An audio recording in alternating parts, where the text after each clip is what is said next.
Good morning, everyone. I'm Lakshmi Goyal, Assistant Professor in Strategic Management with the Indian Institute of Management, Calcutta. And today I'll be presenting a paper titled Feedback, Persistence and Risk Taking, a Behavioral Perspective that has been co-authored with Professor Vikas Goyal from the Indian Institute of Management, Indore. Now, before I proceed any further, as far as this presentation is concerned, I would like to extend my gratitude and thanks to the program director, especially Professor Rachel, for kindly accommodating our request of presenting this particular paper online. Because we could not really be physically present in Little Rock to present our paper because of certain visa delays. So yes, let's proceed on with the manuscript for now. So what is it that motivated us to take up this particular study? Why did we embark on it? See, when we talk of firms and when we talk of strategic management, one of the primary things which comes to our mind is with respect to their performance. Now, firms also assess their performance and classify it as a success or a failure. And this classification is important because it triggers subsequent firm behaviors. It affects the way they approach organizational learning. It affects whether they engage in certain search processes or not. It affects their pursuit of organizational changes as well as risk taking activities. So this brings us to the next question of how do firms perceive their performance and how do they classify it being successful or a failure?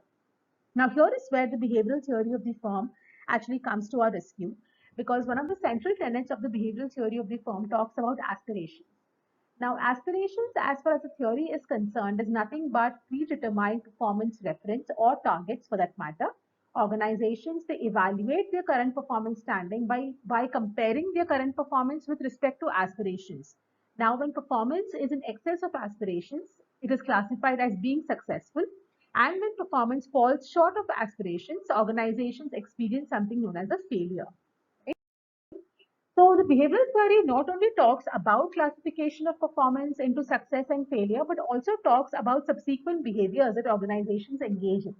So according to one of the relational concepts of the behavioral theory of the firm, also known as the probabilistic search theory or the performance feedback theory, when organizations perform less than their aspirations or when performance falls short of the aspirations, organizations experience failure which triggers learning processes, which triggers a search for solutions so as to undertake corrective actions to restore performance levels, which then triggers risk-taking behavior. In contrast, when organizations are successful or when performance is in excess of aspirations, organizations tend to prefer to stick with their existing set of routines, existing set of strategies, which is what has led to them achieving superior performance in the first go, and which is what constrains risk taking behavior subsequently. So the relationship between success, failure, as well as risk taking is largely assumed to be linear in nature and it's also symmetric in nature. However, the relationship between success, failure, and risk taking doesn't find arguments only in the behavioral theory of the firm and the performance feedback literature. There are also certain other alternate theoretical lenses which offer certain prescriptions. So, for example, the threat rigidity hypothesis suggested by Stowe et al. 1981 talks about performance declines or performance failures inhibiting risk taking.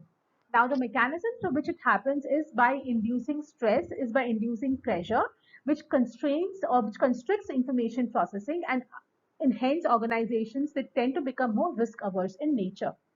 Similarly, the slack search arguments, which again is housed in the behavioral theory of the firm, talks about how organization success leads to greater amassment of resources and excess of slack with organizations, and which leads organizations to become more experimental in nature, more exploratory in nature, and it encourages risk-taking behavior. So as we can see in the slide itself, there are certain theoretical inconsistencies about how success and failure would induce or would deter risk-taking behavior among firms. So what could explain this? I mean, we of course are not the first set of authors who are talking about this particular theoretical inconsistency. There have been a number of other behavioral scholars also who have identified this, who have argued for it. However, the common approach has been to identify certain contingency factors which can help explain this relationship, right? And most of these contingent factors are basically firm level characteristics.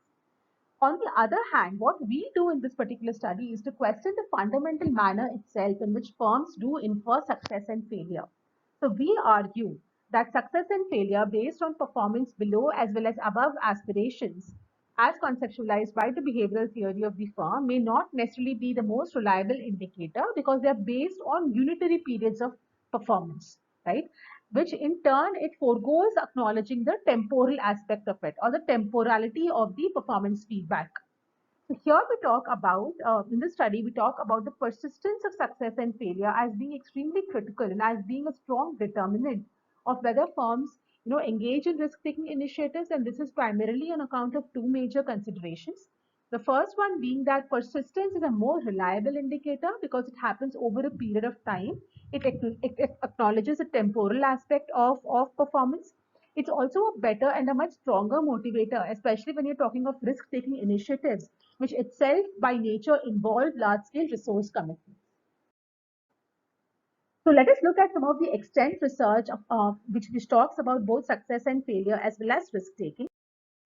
So when we had a look at the extent research, we kind of found that primarily the kind of arguments that were made with respect to success and failure, either triggering risk-taking behavior or triggering risk aversion behavior, falls into 5 or 6 parameters. For example, when firms they tend to achieve success in performance or overperformance, it leads to excess lack and also sensitizes firms to growth opportunities, right? Which would induce risk-taking behavior. However, success will also generate complacency. It will also make firms stick to the existing set of routines. And because they have this need for maintaining superior performance, they tend to reinforce past behaviors, which will what will lead to risk aversion behavior. Similarly, as far as failure is concerned, it triggers organizational learning processes, it triggers search processes, it triggers the problem-driven approach. So firms are motivated to solve performance problems. They tend to become more exploratory in nature, which induces risk-taking. But on the other hand, failure also leads to constricted information processes. Organizations feel the need to conserve excess resources or slack. Even aspirations, they get revised only marginally, and which is what leads to risk aversion kind of behavior. Also, prior research has looked at various other conceptualizations of success and failures.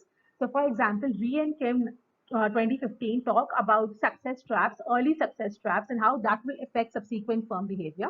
Also, intensity of success and failure, which has been the primary area in which most of the behavioral research is focused. There are a couple of studies which also talk about failure persistence. However, none of the studies talk of success persistence, and none of the studies actually give a complete view of how failure and success persistence would affect risk taking and the kind of relationships that they're expected to have.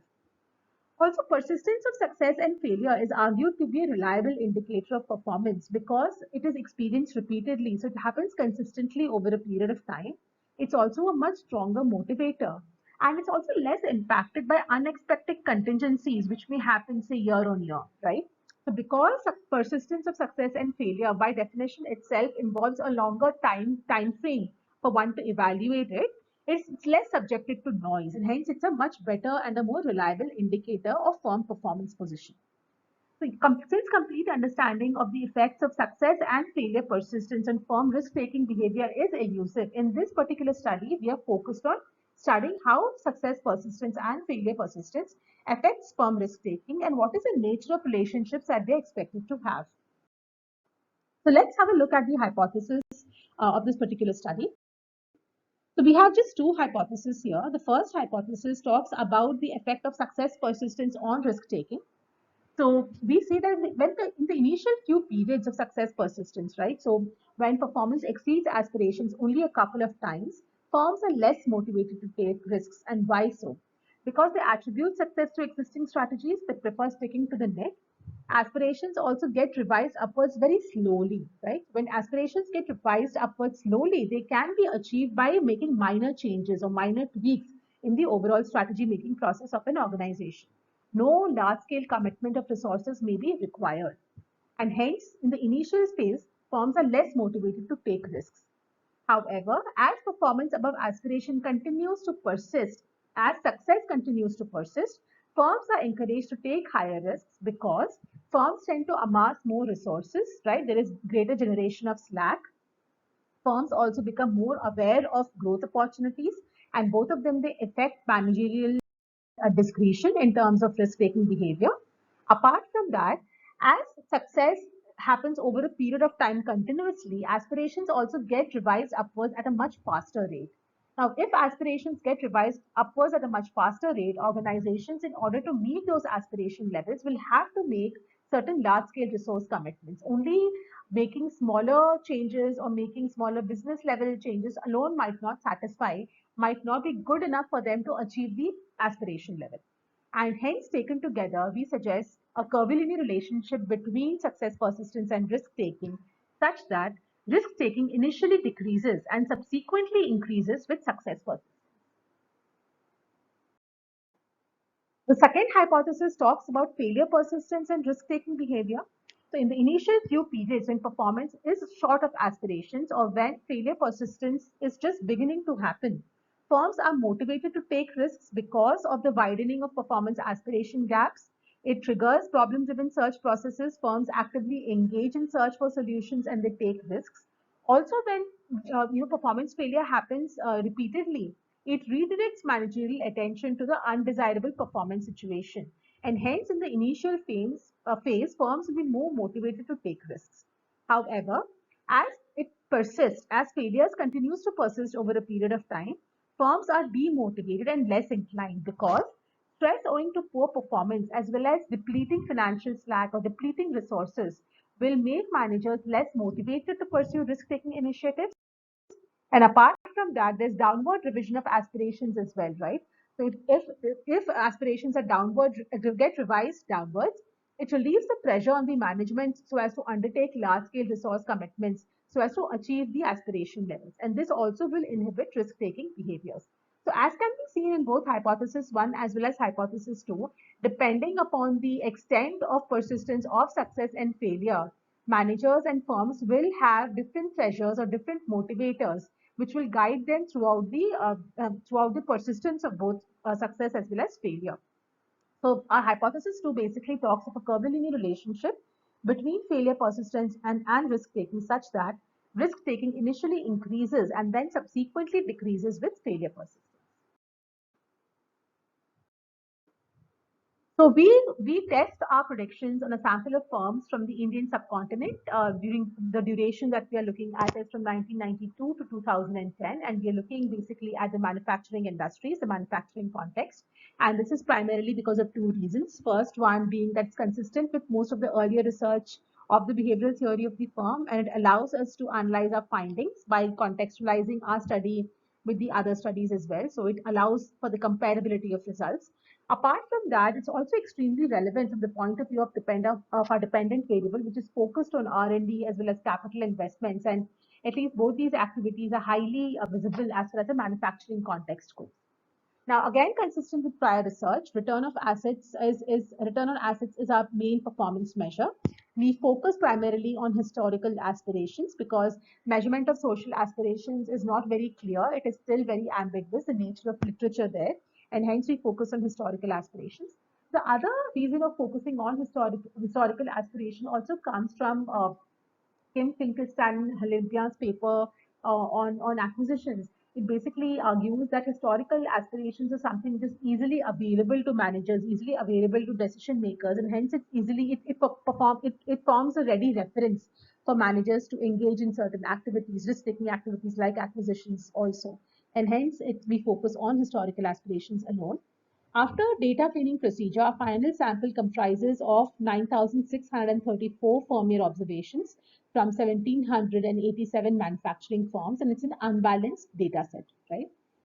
It's an unbalanced panel data. Now, all our variables find their measurement. All the variable measurement is based on earlier research. So, risk taking, we take a composite measure of R&D, capital expenditures, and long-term debt scaled by annual firm sales. Independent variables of success and failure persistence is nothing but a count of successive periods of performance above and below aspirations, which is again based on prior research. It's an SMJ paper, U et al. 2019 and a number of other control variables which also find precedence in earlier research on the behavioral theory.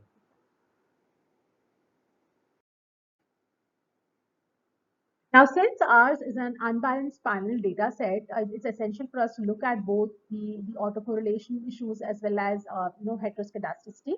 So we do the Woolridge test using the XT serial function in Stata, and we find evidence of autocorrelation. We also find evidence of heteroscedasticity. Also, since our time invariant variable we have, that is business group affiliation as a part of our controls, we are not in a position to use the fixed effect specification. However, research does indicate that the OLS panel regression using random effects with standard errors clustered at the firm level will help alleviate both the autocorrelational issues as well as heteroscedasticity issues to some extent. Apart from that, we've also used industry and year fixed effects in our model, which will help us, control for the other invariant variables as far as the entire set of variables go.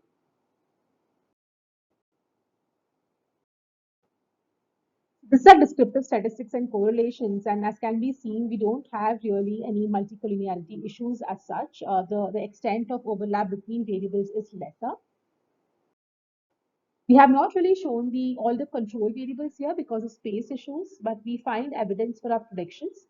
That is, success persistence initially is negatively related to risk taking, but a square term is positively related. Similarly, failure persistence initially is positively related, but the square term is negatively related. We also tested for the curvilinear relationship, whether it's a U-shaped relationship or not, using the U-test command in Stata, and which does support the presence of U-shaped and inverted U-shaped relationships in H1 and H2 respectively. Now, these are the predictive margins for both H1 and H2.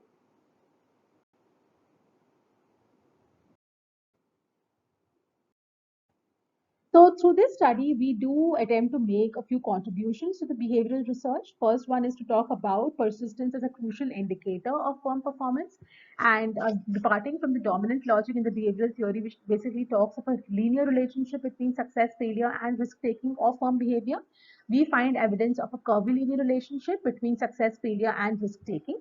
We also find evidence of asymmetric effects of success and failure on firm risk-taking. That is, they're not essentially mirror images of each other, something which has been found out by Ref and Shapira 2017, again SMJ paper. Though they do not really look at persistence per se, they only look at the intensity of under as well as over performance, but they do find a mirror image as far as their study goes. We also focus on the temporal dimensions of success and failure, and in doing so, we do acknowledge temporality as a critical and a crucial indicator of performance feedback. We also discuss, I mean, theoretically, when we formulate arguments, we do find and we do foresee that there are varying motivations which play a role as success and failure persists over a period of time, and hence managers should be aware of these conflicting motivations at any point in time.